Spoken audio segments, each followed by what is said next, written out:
Hello, everyone, and welcome to the experience. It's been a long time since we've had a little show. So today we're going to start it all off with a very dear friend of mine, Traci Philips. Welcome, Traci.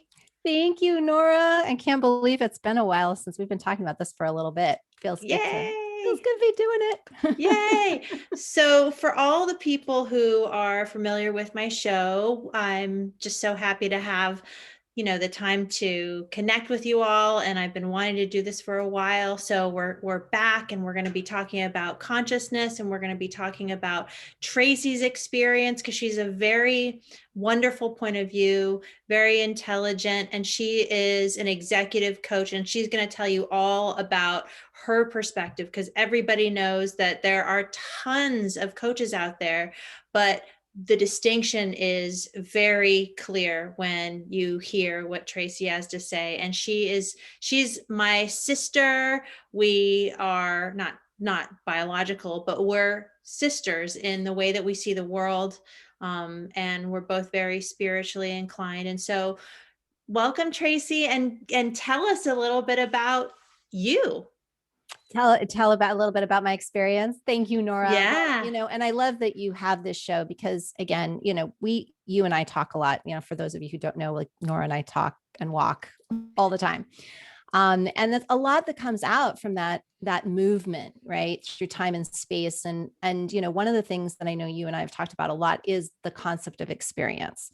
That's something, I personally feel like that's part of what our soul can, so depending on what we are experiencing, that's something the soul is wanting. And so really it's less about what we're conditioned to believe, which is moving from this destination to this destination, right? When we have those goals, it's like, okay, it's about meeting that destination or that outcome or that objective. I really feel like it's more about the in-between of getting there. Like every single part is important, but the experience of going from point A to point B is really, I feel like, where the juice is. So for that, I love that. But so yeah, as an I love that executive, too. Yeah, I mean, I think that's right. Like instead of just checking things off a list, it's the experience, right? Like it's the beauty is in the journey. Yes, keep yeah. going.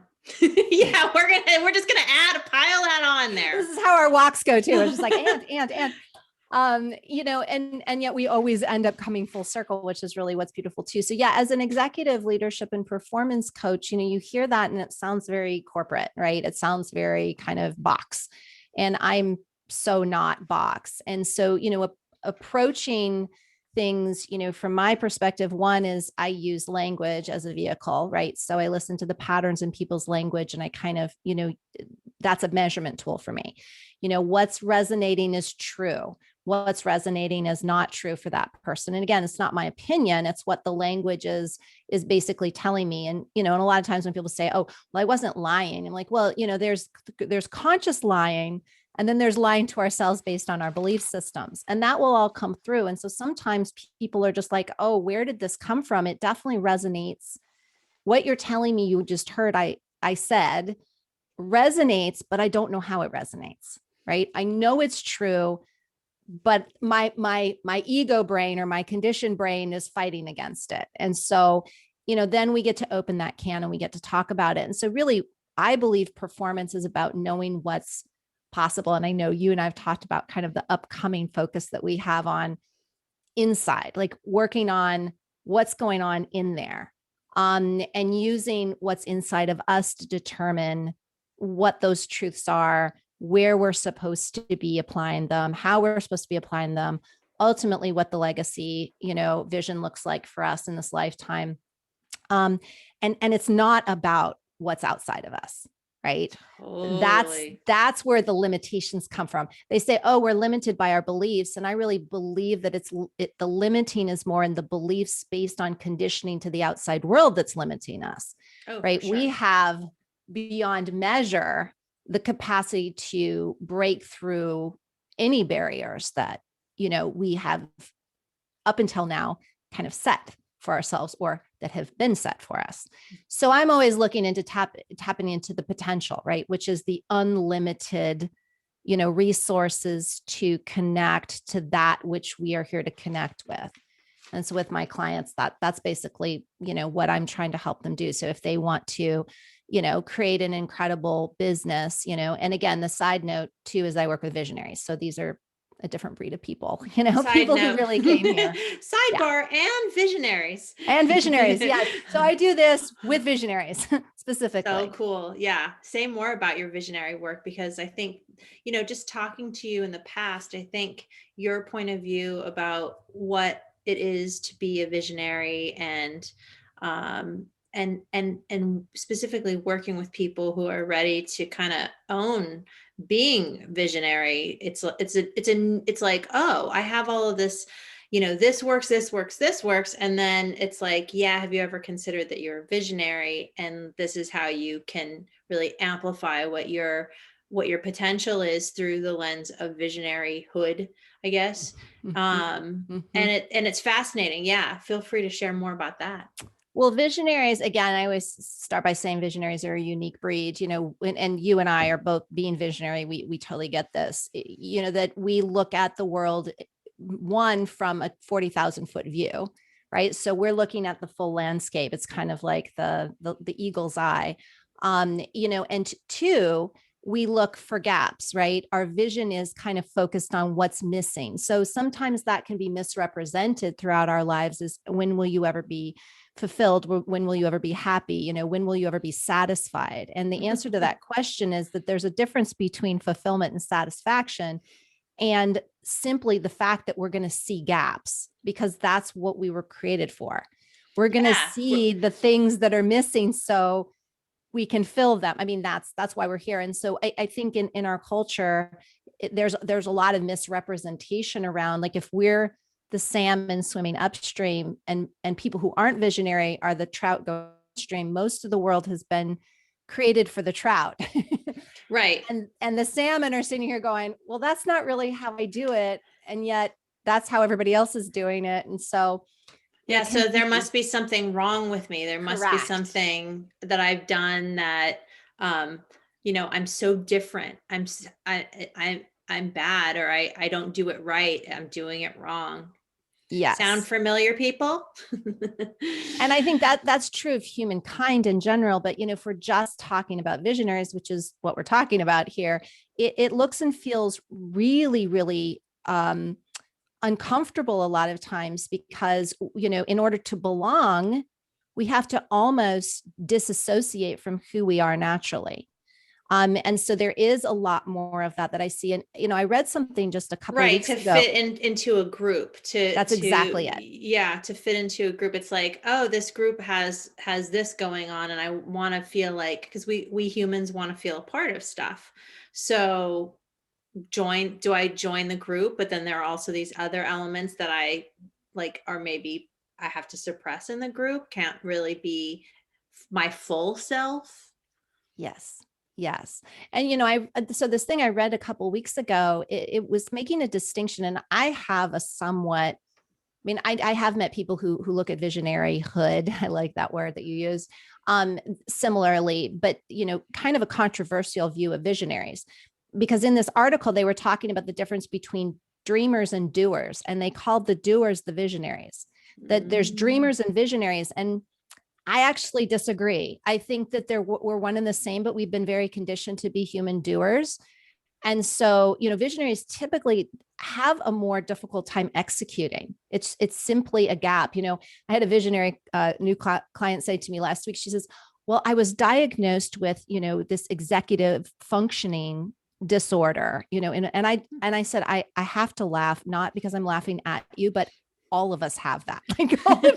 Every single visionary I know has some sort of exact, but that's just it, is the So what world was wants her, I'm so curious to know what did she say to you, what the specific thing was? Because as a hypnotherapist, I think there's a talking point there that would be interesting to talk about. But yeah, tell me yeah. about that.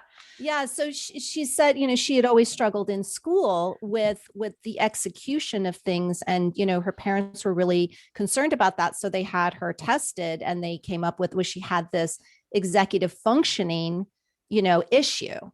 And she says, well, I've learned to navigate around. And I'm like, well, so that's the thing is the outside world wants to create these boxes and diagnoses around what's different, right? And makes us feel, again, to the earlier point, that we don't belong. But I'm sure all of us, if tested, if we're visionary, we have some sort of executive functioning disorder, Well, because we're not executors. We're well, not, well, that's not a strong suit. well, and what's funny about that from a hypnotic point of view is when a person is about to have a session, when going into the hypnotic state of mind, we're asking them, or I ask them, to start shifting their out of their executive functioning and into their subconscious mind. And so the mental mind, the executive mind, the conscious one has to get out of the way so that the experience of connecting with subconscious mind can happen.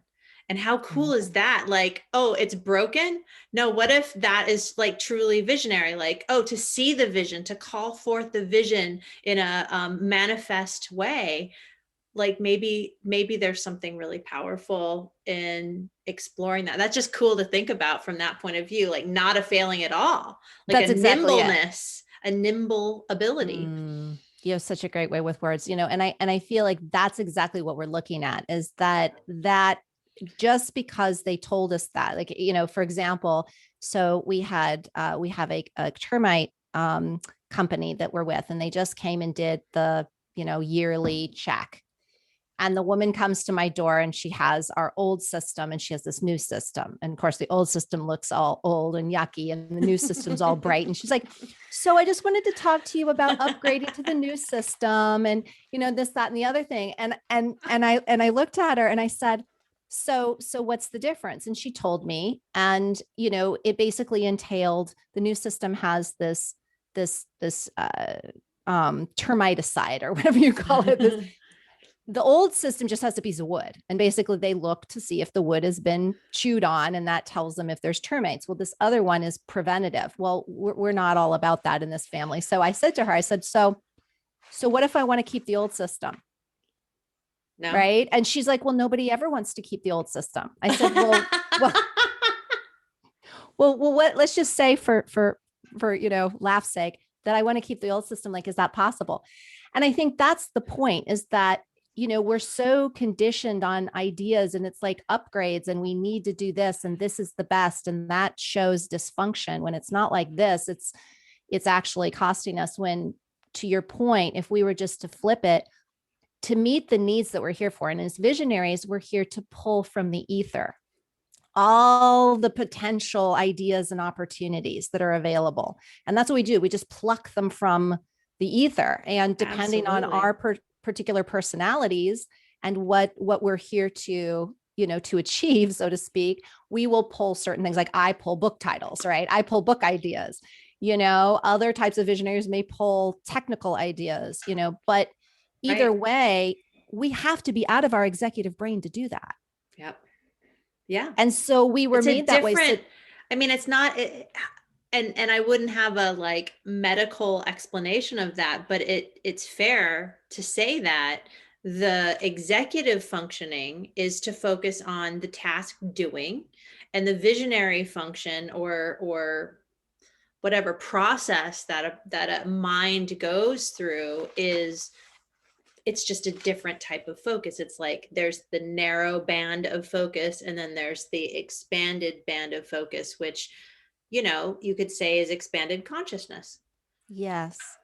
And so that for me as an executive coach, which kind of sounds funny, like, okay, so you're an executive coach for visionaries. I mean, part of that is to say, not to take the visionary and try to make them into an executive, right? Is to say that it's very important for you to understand your lane. So we define it, right? And because most of the time when we're walking around conceptually, it's very difficult to work with concepts. But once we define that in black and white terms, we can also measure it, right? So it's like, let's say if we define you as a visionary in this particular lane within your business, and what roles you are best at playing, right? Not just what you may have gotten some sort of kudos for playing, or some certificate or validation from an organization or institution. Yes. But the cred. Yeah, exactly. The learned and earned, as I put it, it's Mhm. really your innate, Mhm. skill sets. Once we establish where you're naturally brilliant, we can see that when you leave that lane, there's a difference in how you perform, right? How you feel, how you show up, how you're seen and heard. And so as we measure that, it's really important that, if a business needs more than just the visionary, we get the right people to come in and create a team around you. So that's really the way I look at it. And we can take that same model and put it anywhere in life, right? It's, Totally. do you have friends that support you in your ability to be who you are? Or do you It, have people constantly trying to tell you need to be a different way?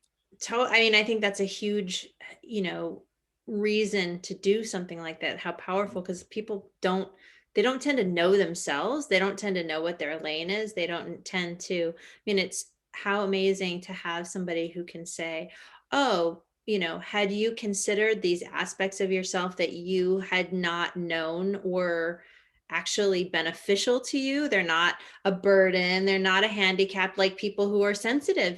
Visionaries are often, Yes. empaths, and like most people don't.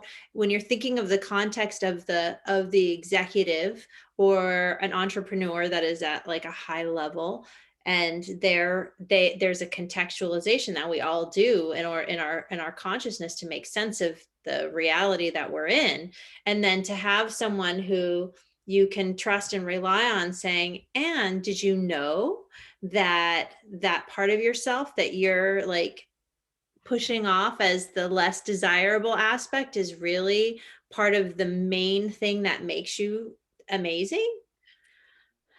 That's exactly. And that's always what I find. It's kind of like the great irony in life that many of the times, my visionary clients who are just like, yeah, I know that's just this really irritating part to my personality. I'm like, well, that's one way to look at it. Or we could look at it in its value, right? Yeah. Where instead of where it's not valuable, let's look at where it is valuable. And then suddenly that kind of opens up this whole ability to see ourselves as we truly are, not to see ourselves, kind of in, again, the condemned world in which we've been placed, but take us out of that and look at our full value for value's sake. And that is probably, again, I had a client say just recently, he says, what I realize is you just give me the permission to see me as who I am. Right. Yeah. And And what a gift that is, especially since, I mean, we know in both of our work that it's just so rare for people to even give themselves the space and time to get to know themselves on that level. And sometimes it's just you don't see what you don't see. that's You're correct. in that mindset, and we all have blind spots, and when we have them, that's why they're blind spots. And so to have somebody to work with that is coming from an unconditionally loving space and just saying, and by the way, had you considered this thing that perhaps you've been told is totally annoying or totally sucks or is a handicap to you is actually powerful? I mean, I think about relationships in my past where the guys that I dated are like, this thing that you do is so annoying. And I remember just thinking, well, this must be an annoying part of my personality, that I just must have this annoying idiosyncrasy. And then when I met my husband, he was just like, that's what I love about you. Yeah. Yeah. Right. And That's it. oh, right. And so it's so beautiful when you don't have to go through this. um it's really it's a self-defeating program in a way, Yeah. right? That's it. Well, and with this woman who I was telling you about the executive part of her brain, like it never had occurred to her to look at it from the other angle. Right. She Right. had always walked around kind of like apologizing, like, I've got this diagnosis issue. I'm sorry. I'm not really great at executive functioning, kind of having to put Right, herself right, in like a a smaller. diagnosis of what's wrong. Yes. Well, and that's what diagnoses are, right? Yeah, They're not yeah. telling us what's brilliant and fabulous about ourselves. What's It's all working. about where we're broken and where we're hobbling along and need help.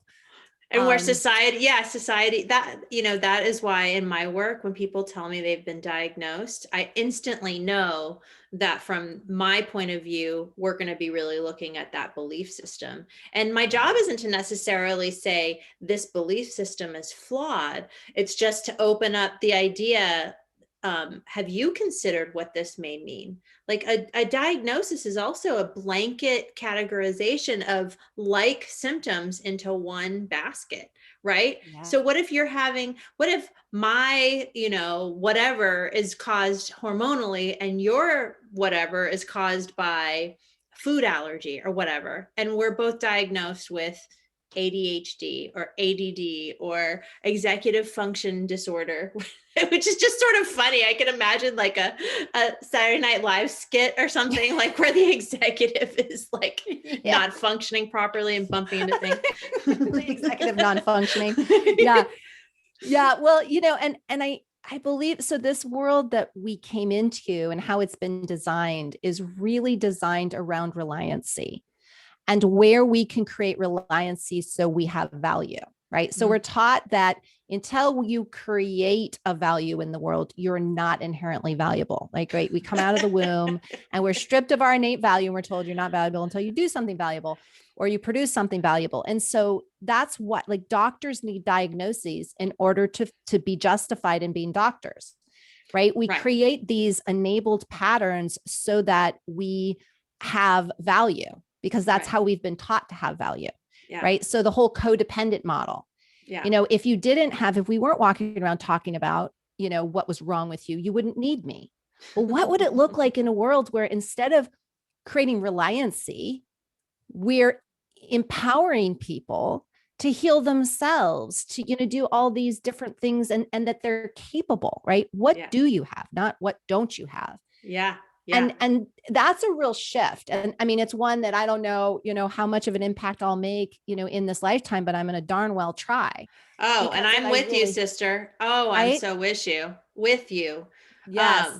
Yeah. Sorry. Go ahead. I wish you. I wish you success. No, I think it's really refreshing because people are, I think they're tired of being confused and obstructed from their own inner sense of self. I mean, my belief is that our souls know very clearly what we came here to do. And so when we don't do it, when we're missing it, our souls will let us know in a variety of ways. And I think some of that will show up physiologically. It creates imbalance in the body. And I think that's something that we can start paying attention to. I mean, you had mentioned the inner gadgetry notion, which we both are talking about in our work. And I think what you're talking about is a way to help people to start shift away from, well, there's one thing that struck me that you said is, that, what is it? The, not interdependence, but the codependence of working with each other and feeling like if I need you in order to complete me kind of notion. And we are interconnected and we're all inextricably intertwined. And there's this first kind of tier of sovereignty is how I like to refer to it. And that's like, okay, so what's going on here first? What's the truth here? Check in, go in. And then the other opinions of others start to make more sense. You're calibrating it against something that you've already done your own inner journey with to find, to access and get your inner truth about it. And then how does it play in your relationships that actually matter? I mean, in relationships that don't matter, I don't even know if that's neither here nor there, but how it calibrates. And I love that you started off with that, because what that basically, and I believe 100% what you just said, what that also tells us is that we don't have enough trust in that interconnectedness. It's like we have to prove it. I mean, when I show up in this way, it proves that I'm a loving parent, or that I'm a loving wife, or that I'm a loving friend, or whatever. Or that I've made it. yeah, that we're constantly having Yeah. to kind of prove ourselves, Yeah. right? Worthy of those relationship values. And Yeah. instead of just realizing we're interconnected, it's a given, we can trust that. We're always kind of positioned like, oh, he doesn't love me. Oh, that person's going to fire me. Oh, and not trusting that we're connected. And if we can connect in the spend more time focused on connecting in healthy, right relationship, right? And less worried of, oh, if I don't do X, Y, and Z, I'll be cast aside. I mean, we could go into a whole separate conversation about Oh, past, experiences, relationships. past lives. Well, and Yeah, I'm also past even, generational wounding and how we Oh, carry those yeah. things. And that tends to set us up in certain ways. But if we're just Yeah. talking about what we have on the table here, that idea of, you know, being able to put the energy into figuring out what my inner, as you said, gadgetry, which I just love, what my inner gadgetry is telling me, where my three inner brains, my head brain, heart brain, and gut brain, are giving me information, as opposed to disregarding that. So much as has been this conditioned value of disregard you can't trust what's going on in you, especially if it's your emotions. You can like, Yeah, that's going to I lead think you that's one of the funniest. astray.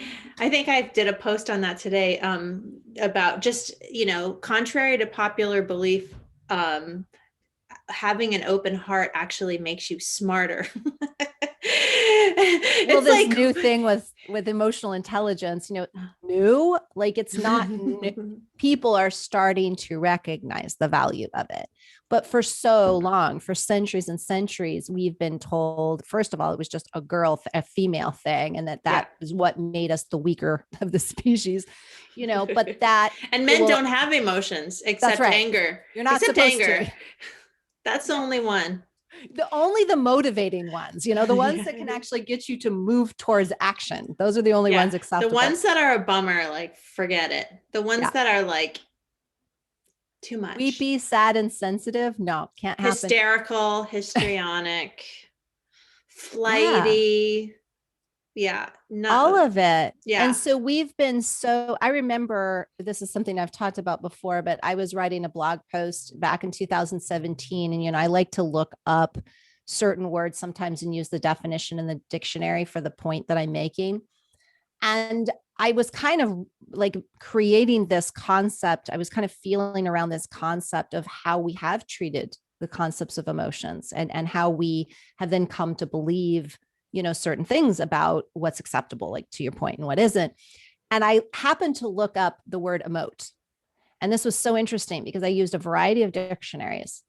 And the word emote, my thought on it is, my definition would be to show emotion, right? Simple. Right. Right. To The show of express. emotion, Yeah. Yeah. emoting. When you look it up, and I think it was like 5 or 6 different dictionaries, American dictionaries, that I looked it up in, there was always coupled with the show of emotion adjectives like, extreme show of emotion, over show of emotion, dramatic show of emotion. And I'm like thinking, why are we dramatizing or catastrophizing So showing true. emotion? It's It's because we so have adapted. hilariously It's true. I mean, It's I was just like, hilariously true. why? It's hilarious. I mean, it's like, yeah, like it's so ingrained in the text and the texture of our reality, to the point where you can't get away from it. It's like it's sort of a new conversation, new in the sense that, and people think it all the time. I mean, you and I surround ourselves with people who are similar minded that we can have these conversations with, but there's plenty of people who are like,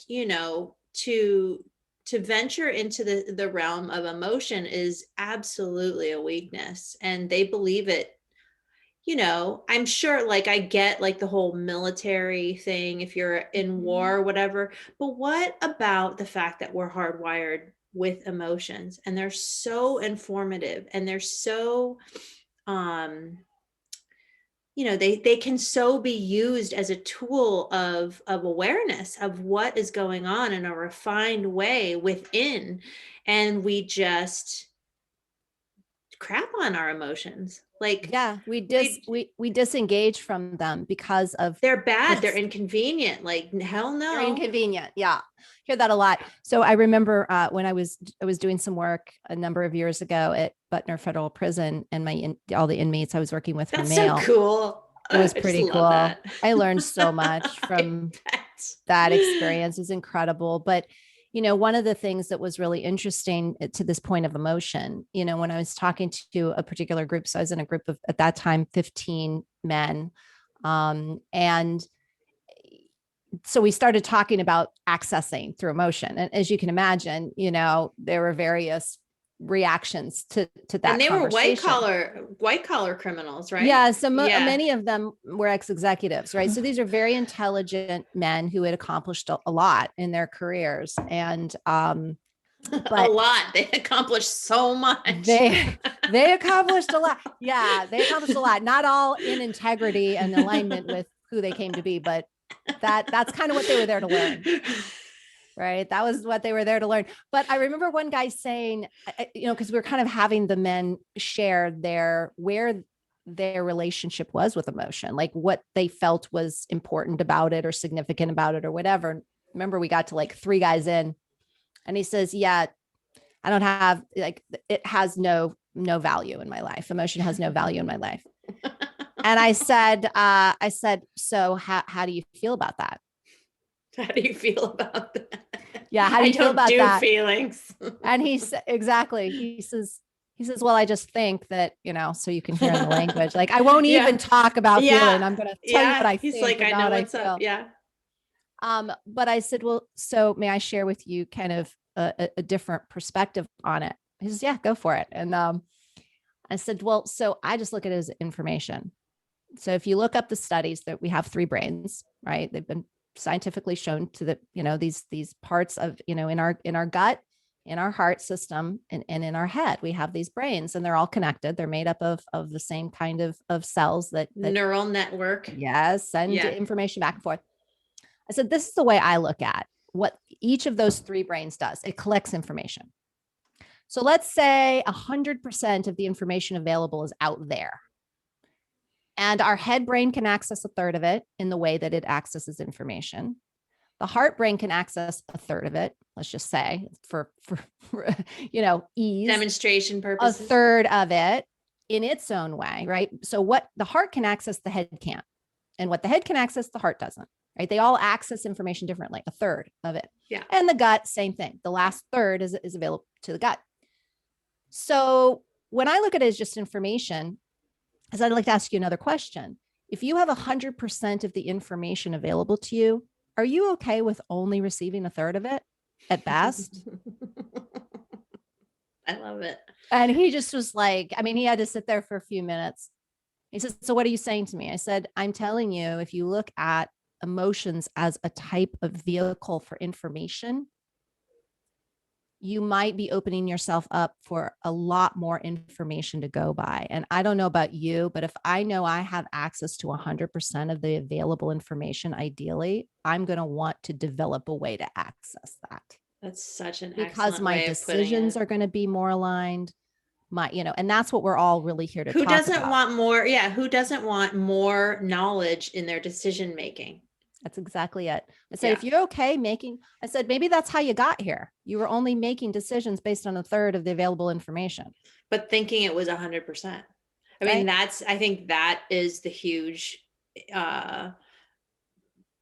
fallacy, the myth of working from the brain alone is you are missing a broader perspective that's going to create a completely different experience in life's journey on every level. And it comes back around to the experience, right? That's what we were talking about in the beginning. Yep. It is. I say to clients, I'm like, when we go through this work, it's not that you don't have challenges in your life anymore. And it's not that you don't have things that you're working through and managing and navigating. It's that your experience with them is completely different. Yeah. You have much more of a whole-bodied experience and a much more aligned one. Yeah. You get to show up as you and how you came to be. and not in this kind of boxed in theorized version of yourself. Yeah. Yeah. And And why that is wouldn't you simply want to going to use be a it? different experience. Yeah. And why, since we're hardwired to have access in this way, what benefit does it serve us, or has it served us to really think from here up only, to only be processing information here up? Like, I don't, that I know, because I've done both, that doesn't benefit me to the degree that having my heart and gut and mind working in communication in tandem with one another. And not to get like conspiratorial, but I guess the idea is, don't you, the you that are there, and of course Traci too, want to have access to, like, to utilize the abilities that you have to the fullest extent, and not to handicap yourself with this point of view that completely minimizes what is possible, what the experience of living is, Well, and if we go back to the executive part of the brain, the executive brain is really the one that kind of shuts off that valve, at least temporarily, to say, I'm just working with this information within this blinded myopic view right here. Right. And there can be incredible benefit from that during times when we need to do that. Sure. But when we're constantly putting so much pressure on the intelligence and the ability of the executive part of our brain. So like, we're not even working with the whole lopsided head brain now. Yeah. We're just working with a portion of it. Yeah. And saying that is the most important. And that's, we're going to put all of our energy and focus. And we're going to say that the people who have the ability to do that are more capable, and the people who have less ability are less capable. I mean, we're making up all these stories about it. Yeah. How much is that cutting us off? I mean, it's kind of like the idea of healing. One of the main things in healing is we have to actually be on board with the care that we're getting to receive our healing, because we receive healing. Yeah. Yeah. Right. It's a receptive experience. It's not I force healing. Yeah. Right. But managed care is all about managing your healing, which just goes against completely how we heal. And so if we're shutting down aspects of ourselves, if we're saying, oh, if I have to deal with this kind of support for my care in order to heal, it actually is counterintuitive. It's not, it's going to make it more difficult for us to heal, not, less. Yeah. Well, and it's going to be, it's sort of how I find Western medicine tends to be. It's problem oriented, as you've already mentioned. And what if the problem originated through an emotional unmet need, right? And so from an energetic standpoint, this starts the blockage or dis-ease in the body, and then it slowly over time that a person starts to present with a less subtle indication that this is happening, a symptom. And so they're looking at that symptom and then going, that symptom is such and such. And it's really just a surface interpretation of this one particular thing that has a deeper root cause. Absolutely. That's been going on. I mean, if it has manifested physically, it's been going on as a pattern for a very long time. I mean, For sure.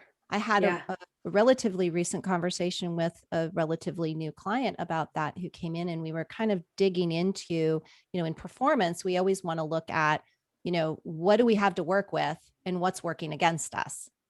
And, again, most of the time it's that storyline or that BS, that belief system that we're carrying that's not aligned. But this particular client was telling me, who's been very successful in business, and, an older gentleman, and been in business for a lot of years, and was just telling me, well, my success model is understanding that I take back seat and that there's sacrifices I need to make. So I keep hearing all this language of shutdown, right? You hear sacrifice, and that's like, shut it down, right? Blood, sweat, and tears. Shut that heart down. Like I hear shut down.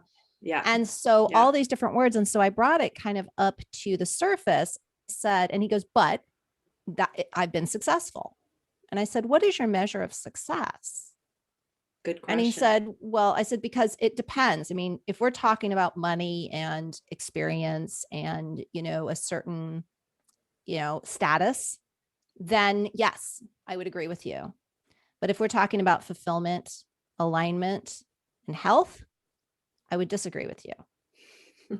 And I said, are you willing to hear me out? He says, yeah. I said, I can tell you, you haven't been successful in that area. And you know how? And he said, how? I said, you were just diagnosed with a serious disease. That's not success. You're shutting things down and your body is showing the signs of it. Yeah. Right. Wow. So how did he react to that? he actually reacted very favorably. I mean, as you could probably tell, people don't work with me unless they're ready to really dig into the, people are ready to sign up and then they have this last minute. That's I'm like, awesome. That is, they're going to get their money's worth. Why do it otherwise? You got to trust that the person whose faith you're putting your investment into is going to deliver. And especially in this work, it's important to deliver that. And that is totally you. It's totally you. It's honest. thank you. Yeah. Well, and for me, we can't heal if we're not real, right? So we have to discover what is before we inlay that out, right? In order to heal. And so for me, it's all about the healing, but it's the real healing, not the band-aiding that kind of we're talking about, where we look at the symptom and we treat the symptom. Right. Right. It really is a more holistic approach. It's a holistic approach to coaching. To me, it's just such a beautiful service to offer humanity at this time when I think there is a lot of dissatisfaction. There's a lot of unfulfilledness out there. And I believe that when people do achieve a level of success in the first sort of frame that you gave, which is just like, financially, status wise, yada, yada. I mean, like say my idea of success is to show up at like Paris Fashion Week or something, right? In a designer outfit, right? But when you do it, is that really going to give you what that sense of fulfillment is? And I think people, because there's also been a lot of like a lot of people have dropped into a lot of money. I know there's poverty as well, but there are people like through their internet, through their coaching, through other experiences have dropped into some financial success. And I think what we're going to be seeing, especially since a lot of these people, like there's a lot of influencers and young people who have this kind of unfounded belief system that is around, and this is totally my point of view and just my belief that there's a perception that this is what success looks like through all of the social media channels. And to when you arrive there, it's a different sensation than one would hope or anticipate. And then it becomes the fulfillment question, like, well, what is it? Am I ever going to be happy? What fulfills me? That's it. Well, I see that, because there's an evolution of sorts that's always going on. And I think we came from histrionically speaking, we came from centuries and centuries of it has to be hard. Right. And then we kind of start to develop these belief systems where if it's not hard, it's not worthy. Right. So, people saying I have to work hard for my value. I'm like, okay, well, I actually don't believe that. I believe that what is within you is the easiest thing because it's like, what you do naturally without you even knowing you're doing it. It's like breathing for you is that what you're naturally brilliant at just comes easily for you. And that's the way it was meant to be. Doesn't mean you don't work towards, putting that value into action orientation and manifesting with it. And there may be some work that you do, but it's joy work because you're aligned to your natural purpose.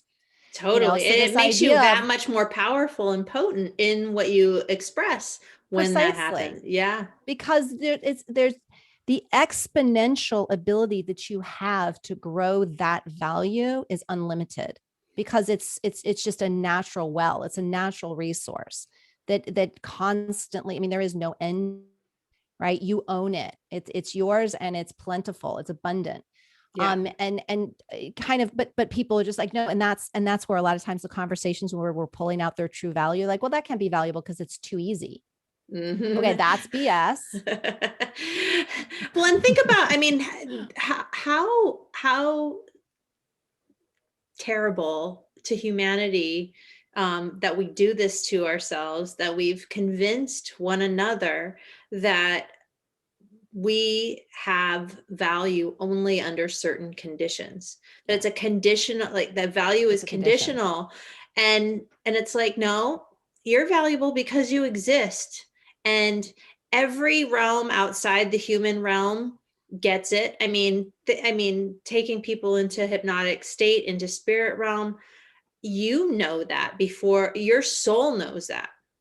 People's souls know that, and we forget it, and we buy what we are sort of contextualized into here in this human reality, the human theater, and we forget. And then we're like, I have a client who has gone to like an Ivy League college and is attractive, and so got it going on, and just totally doesn't see it, you know Mhm. and I mean, how many Mhm. people do we know that fit that description, right? Like they've done all these things, I think, that they're supposed to do, and then they still feel like valueless. And that's why you and I are talking about, because as you know, I was saying just a little bit ago about the evolutionary processes, we've come from centuries of you have to work hard and it's hard. And Yeah. now these younger generations, the social influencers and all of that, they believe it's supposed to be easy. So they're getting closer to understanding, but we're still looking out and we need to be Right. looking in. Right. Right. So we're There's still looking still in the wrong direction. external validation, like you're an influencer, so your opinion matters over my opinion. What is valuable? And it's like, nah, try Yeah. again. And that's why they don't feel fulfilled. So Yeah. there's this constant seeking of fulfillment. You know, Yeah. it's like, that's not it. That's not it. Okay, we're overcoming some of this. It's got to be hard. So we're kind of like, it's supposed to be easy, but what is supposed to be easy? Yeah. It's being ourselves, you know, and yet we still haven't made, and I think that's why you and I are called to this work, is that the next paradigm shift that needs to happen is that, oh, we're not supposed to be looking out here for the answers.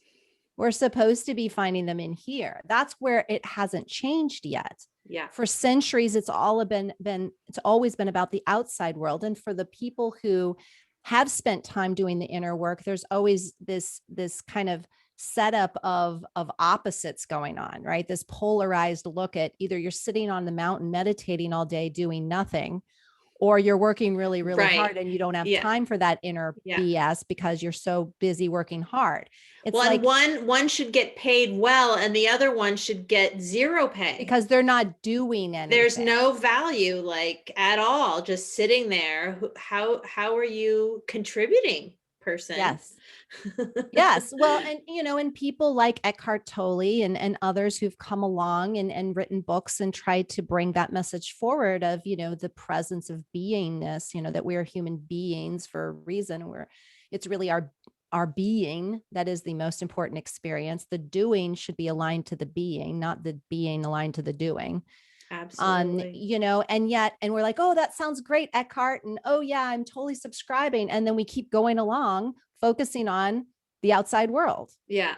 Well, I think And to use your evolutionary terminology, evolution sometimes is quick and rapid, but most of the time it's a little bit slow. yes, and so, you know, we're being Gradual. called forward to say, yes, we're still moving along towards, it is not supposed to be just surviving.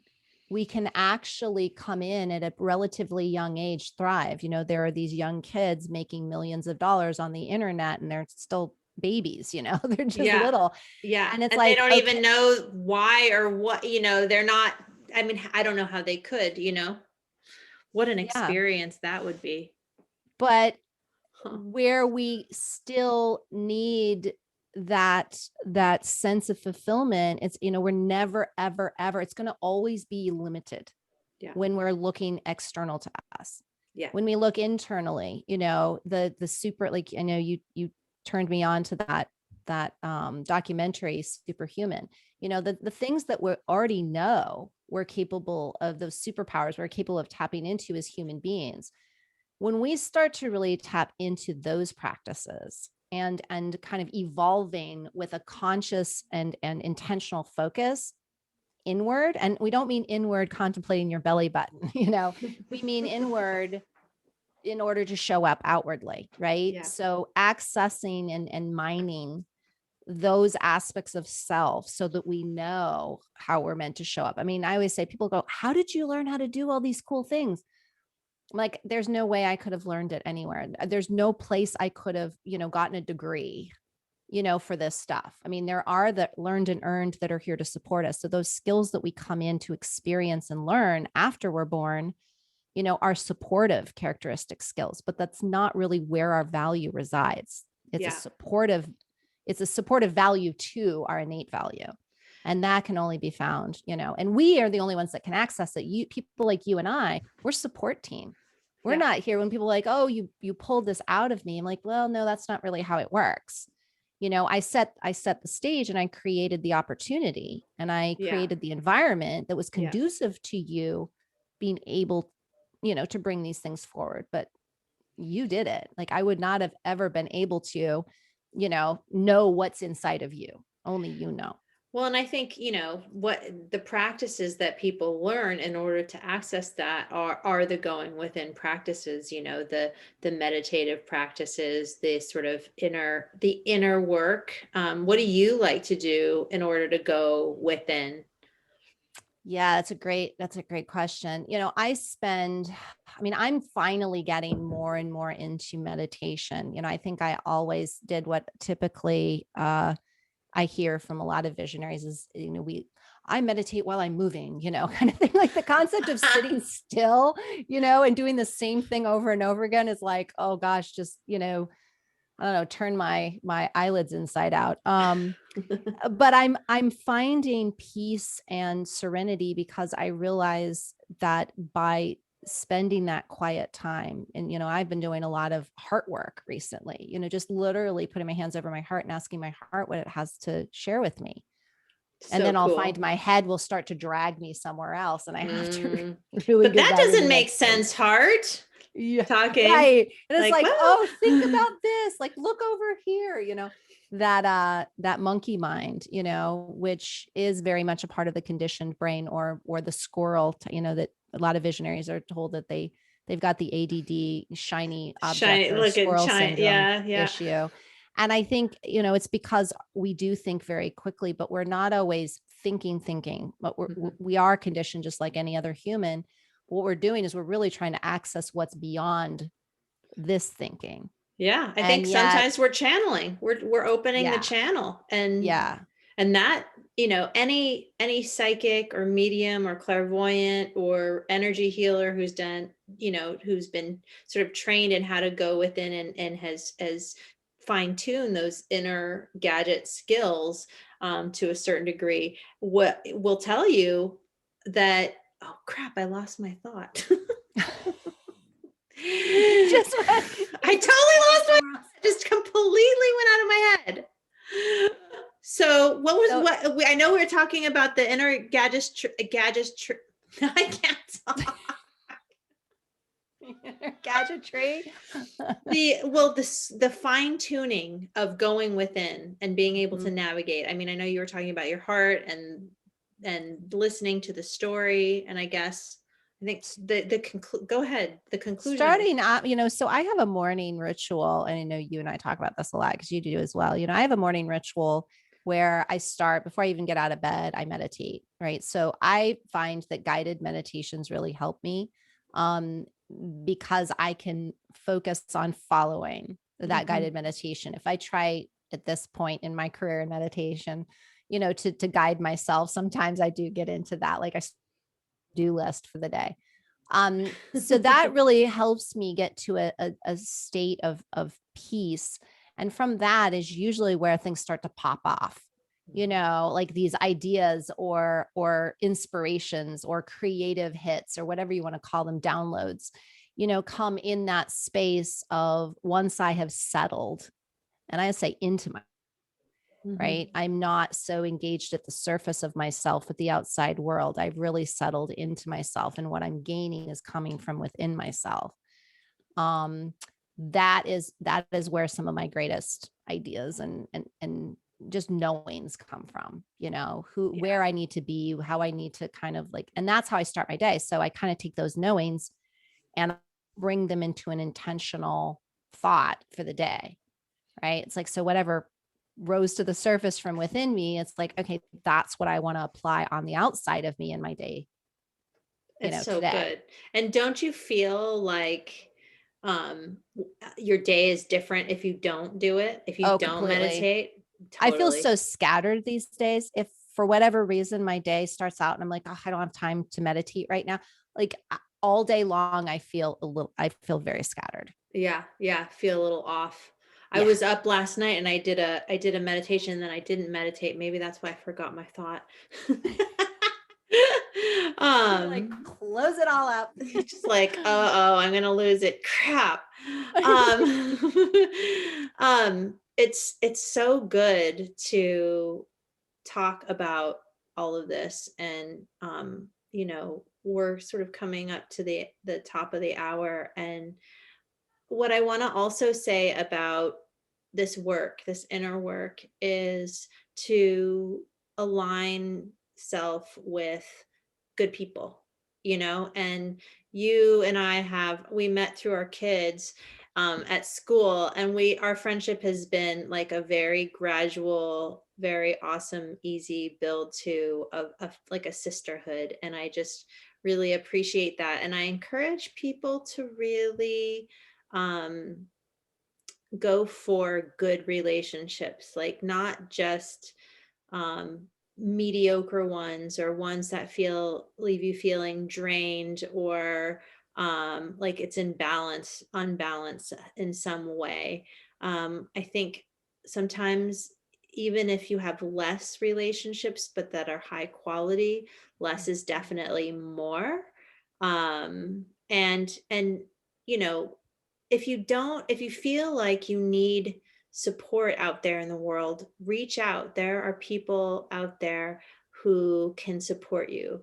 If you have the belief that you're doing this alone, um, I'm going to challenge you on that. There are resources out there. There are people out there.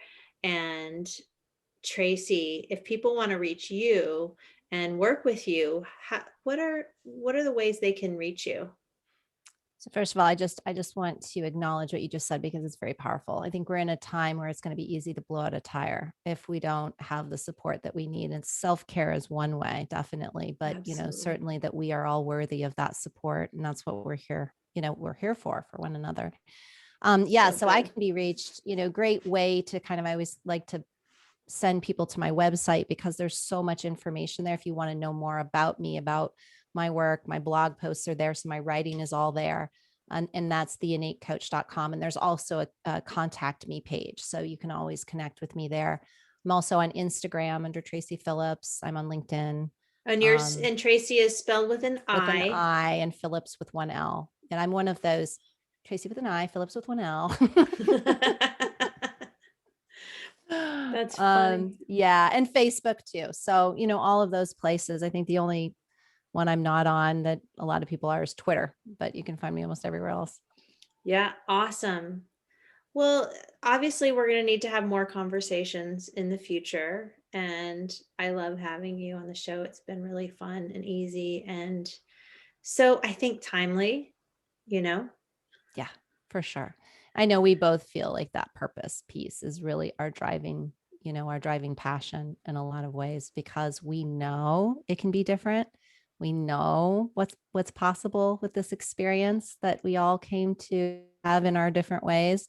And just being able to provide, that option, is definitely a driving force. So thank you for having me. It's always so much fun You're to spend time with you. welcome. Yay. And we're definitely going to have you back. And for all of you who love this show, please let me know. I'd love to hear more about what interests you.